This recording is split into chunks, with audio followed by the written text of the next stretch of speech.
For decades, Japan has been stuck fighting this economic ghost, deflation. We're talking falling prices, wages that just wouldn't budge, and growth that was stuck in neutral. It defined a whole generation. But now, the entire script has been flipped. So let's dive into this massive shift and figure out what it means for Japan and maybe even for the rest of us.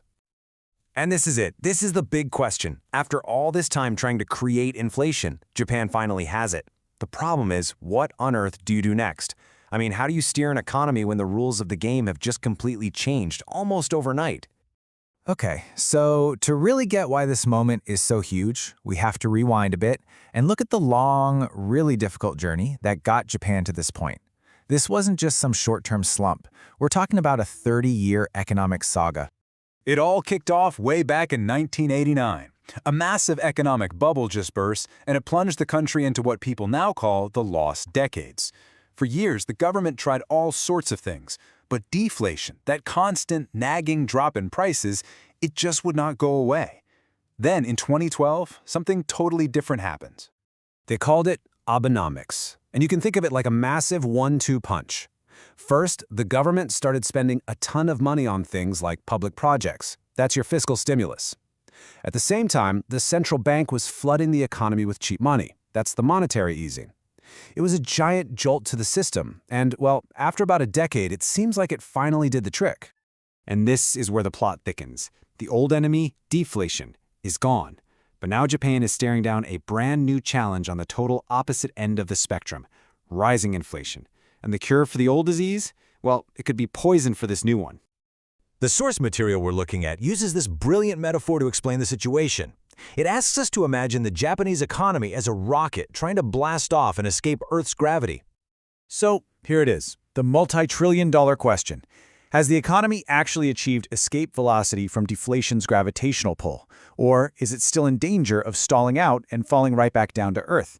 The answer to that changes, well, everything. Okay, check this out, because this slide lays out the two absolute nightmare scenarios so clearly. If policymakers hit the brakes too soon, raise interest rates before that rocket is safely out of the atmosphere, the whole economy just stalls and crashes right back into deflation. But if they wait too long and keep firing the boosters, the rocket overheats and you get runaway inflation. So the bottom line is, their timing has to be absolutely perfect.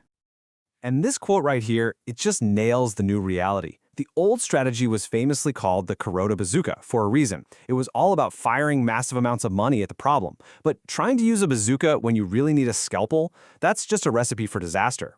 This new challenge needs a really delicate, careful touch to guide the economy to a soft landing.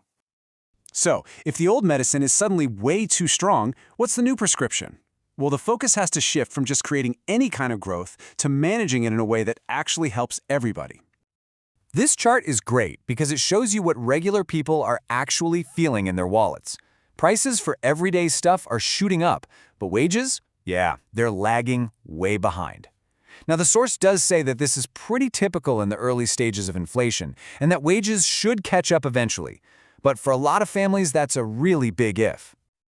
So to help shrink that gap, the source suggests some pretty direct action, actively pushing for higher pay across the board, which includes raising the national minimum wage.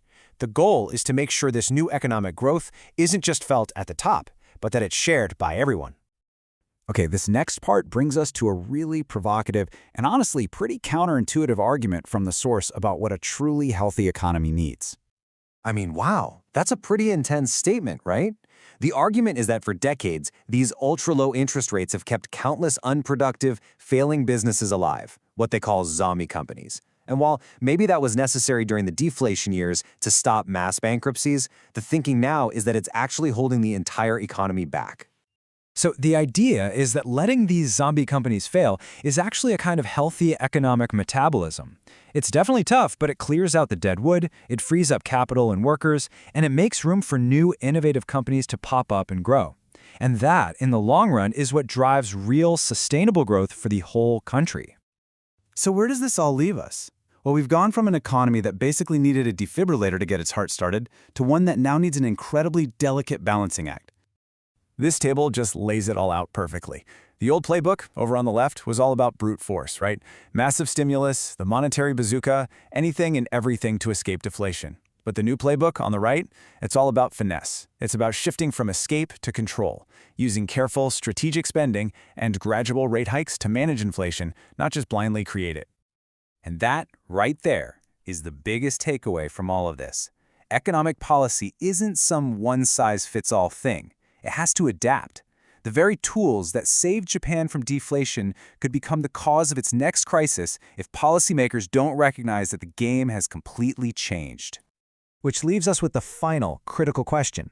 Navigating this transition is like trying to land a jumbo jet in really bad weather. It takes incredible skill, perfect timing, and probably a little bit of luck. Can Japan's policymakers thread that needle, control inflation without killing the economy, and somehow pull off that incredibly difficult soft landing? The whole world is watching.